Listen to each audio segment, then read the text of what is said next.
Good morning. I'm out enjoying this great weather.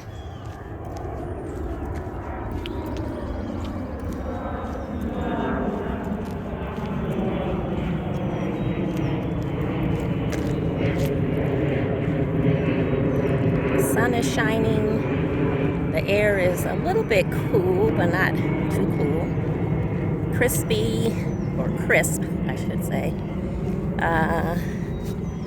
And just relaxing. The birds are chirping. Sun is bright, it's quiet. Not too many people moving around. So it's nice to be outside. Gives me a chance to think, because I tend to have a lot of thoughts, just a lot of thoughts. And I have to get in a place of meditation to kind of shut them down so they're not running so rampant. But they're, they range from a lot of things. So lately, I've been thinking a lot about my business and how I need to be more, more pointed in what I do. You know, I've been putting like feel-good posts or different types of posts out there, but not so much directly about what I do. So I am a healing coach, healing and transformation, and I help women who have experienced sexual trauma, either as a child, a teenager, or even adult. I help them with their healing process and get them to a place of not just thriving, but to a place of peace, right?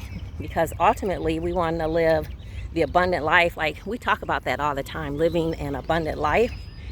But a lot of things are maybe in place for some people. They may have their money right, or maybe they have the love. Maybe they have good health. Maybe they're living on their purpose. Maybe they do have peace. Sometimes. Usually I think peace is the last one people get, right? So my job as a healing coach is to help women address that trauma that was in their life. We face it, we deal with it, and then we start to heal from it and move on in terms of recovering and going into a space of peace and joy, like this peace that the Bible talks about, the joy that the Bible talks about, not this man-made stuff, because other people can't make you happy. Only you can make you happy. And if you cannot be at peace and happy and joyful by yourself, within yourself, you definitely won't be with someone else, right? Because other people can't make you happy. That's not their job anyway. That's your job. So a lot of times we as women, and men too, because I get comments about, well, what about the men? You know, the service is available. We may not get the help we need, right? We were violated, traumatized, and then we just went on business as usual, right? But we changed. We changed internally, and walls have gone up. Our guards have gone up, and we're not the same person we were before we were violated. But we don't go to therapy, we don't get a coach, we don't get any help. So because of that, we live a life that's kind of self-destructive, or we, as they say, double down, and we start thriving in one area, right? Maybe it's our career.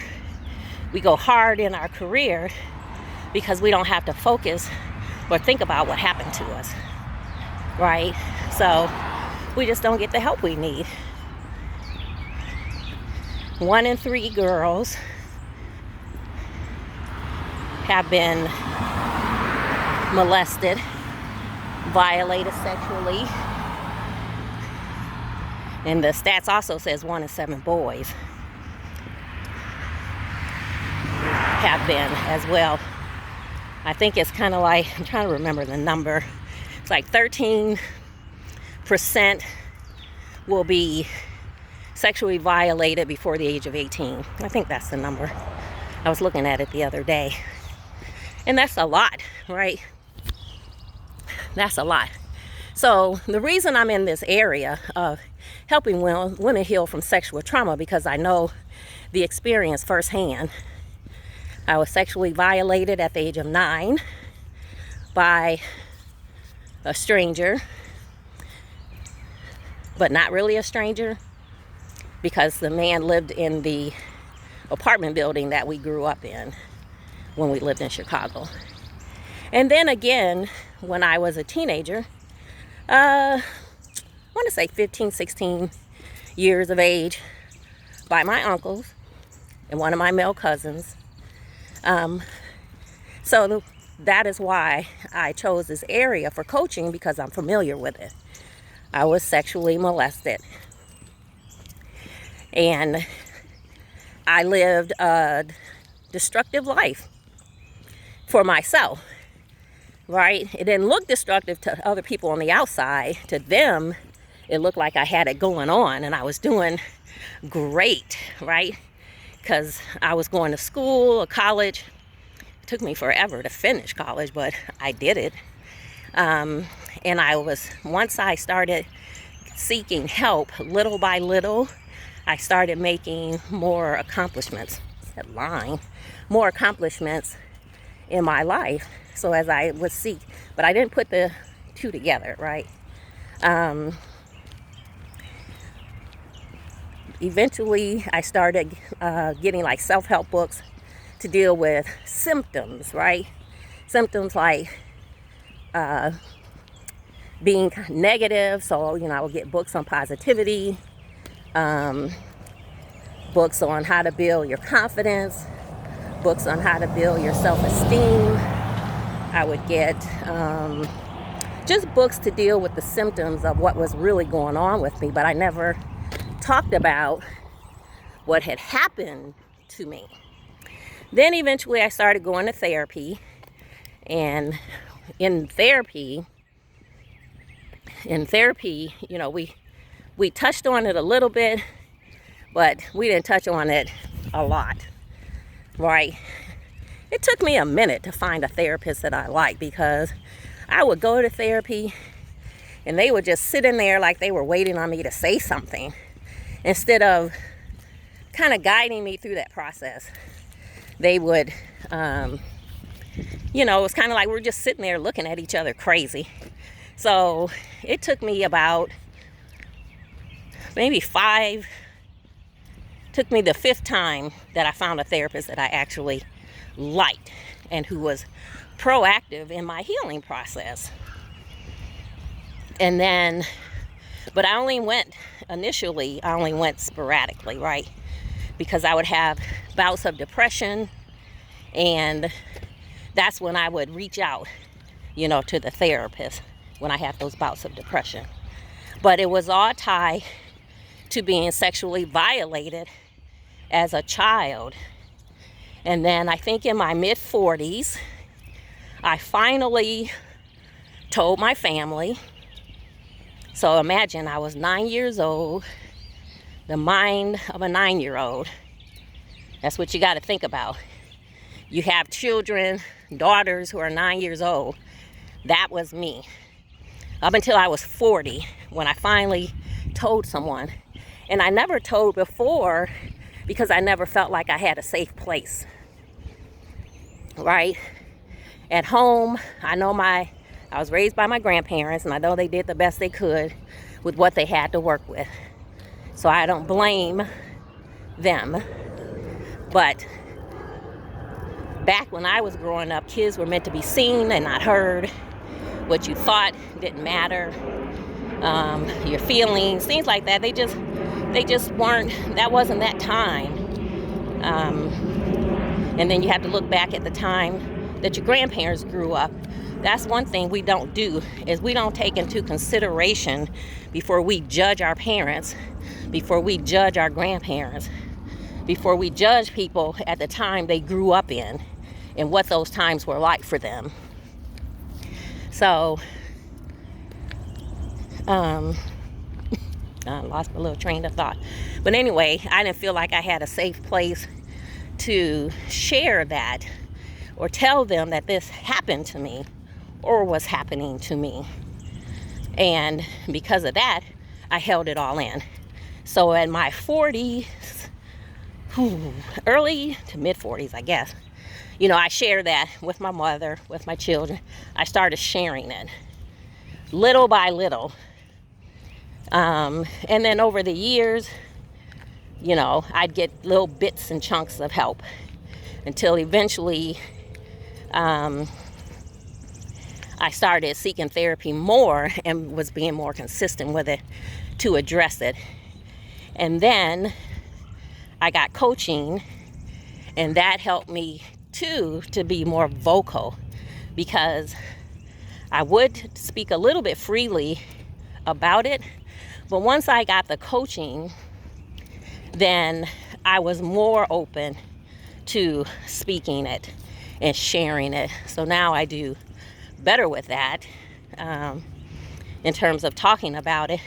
And I feel like when I talk about it, the freer I get, right? The freer I get, the more calm and at peace, and that, it sets me free to let people, to share that story with people, especially because I know there are a lot of women, girls, and there are, men and boys who have been violated, but you can still heal past that. Like, I am in a really great place in my life. And I feel good overall. I'm happy where I am. Do I want to do more? Yes. Do I want to accomplish more? Yes. But when it comes to that sexual trauma, it doesn't plague me and it doesn't control my behavior, because I really was, doing some self-destructive things in my life when I look back on that. But I accomplished a lot even in that madness.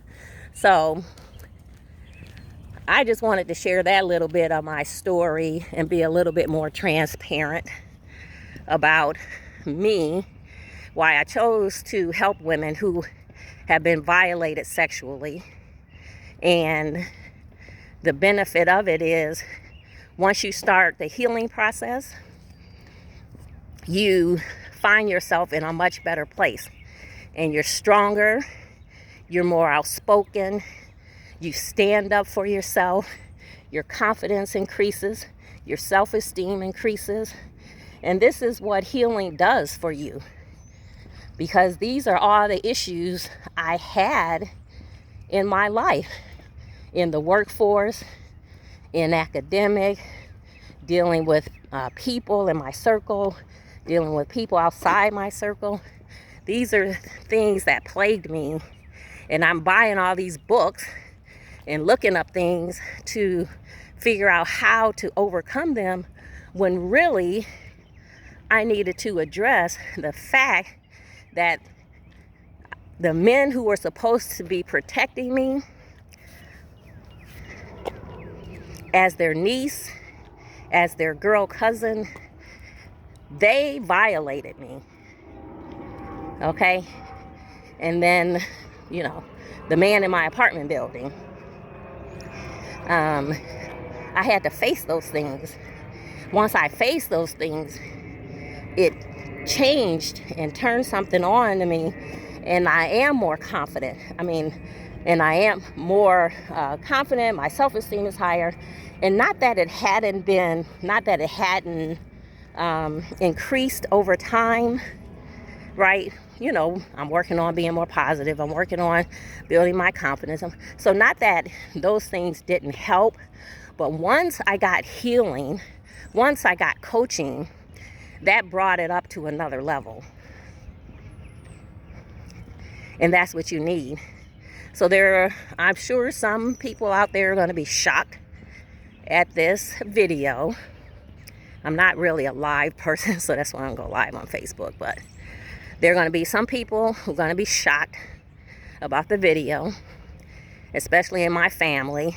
Probably have that attitude of, why are you telling all your business?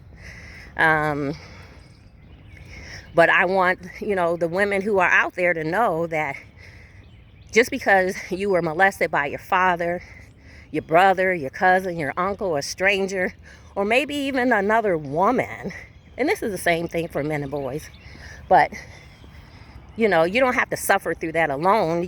There is help for you, and it's all no judgment, no criticism, none of that. It's a safe place for you to share your story. It's a safe place for you to share your story and to get the help you need so you can get yourself to a place of peace and strength. And that's what I want to do. It has always been my desire to help women like me. As a single mother, I was trying to raise my kids by myself and get an education, figure out who I was, create a life for us. And I didn't really have much help, especially mentally and emotionally. And that's the hard part for us. We don't seek that type of help when we really need it. So I'm going to put a link above my video where you can schedule a consultation. I got a class coming up next week on wellness, self-care, and self-love, because all of that is a part of your healing process, which is why I'm out here walking and breathing so heavy trying to do this video, because that's a part of my self-love. My self-care is exercising. So I got a class coming up on the 16th, so I'll put a link for that as well. But if you've been, and you know who you are, so you've been sexually violated, or maybe you think you have, but don't know for sure, right? Because you're like, how could that be? We have repressed memories. We have memories of shit happening to us, and we think it's just a dream. Like, it didn't really happen. It's just a dream because you can't see it. You can't remember who was there, but you feel the presence. You feel, you feel some kind of way when you think about it or when it crosses your mind. So something did happen to you. It's just that your mind is protecting you from that incident.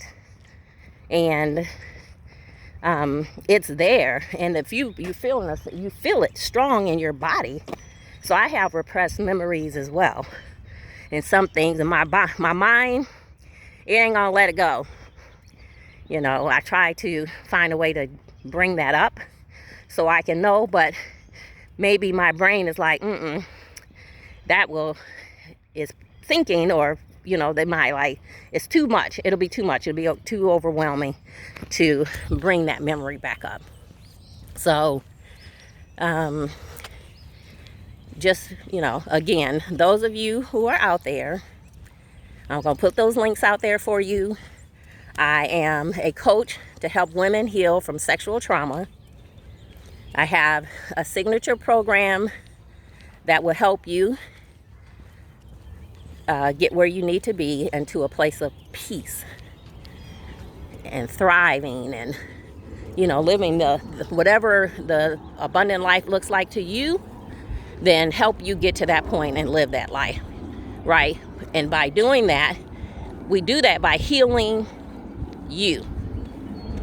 right? We do that by healing you and helping you get to where you need to be. And then the rest of your life will begin to flourish because you will come at it in a different way. All right, so I'm Angela Siobhan. I am your healing and transformation coach. I help women heal from sexual trauma and get to a place of peace. And as someone who has been sexually violated, so I know firsthand, I'm not coming at you as a coach who hasn't experienced it. So I know what it does. Click on the link. You know you need the help. I'm here to help you. All right, y'all get out there and enjoy your Sunday.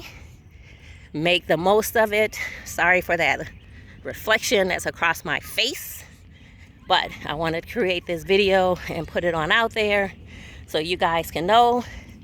Join my class on wellness, self-care, and love. It's called I Survived 2020, and you'll get to hear some of the shit I went through during 2020, because whoo, I'm telling you, as the church folks say, the devil was, well, the word I use was, I ain't gonna say it since it's Sunday. Y'all know how we are, effing with me. So, but I survived 2020, so I'll be sharing some of my story in my class. So I'll put those links up there. Y'all have a great Sunday. See ya.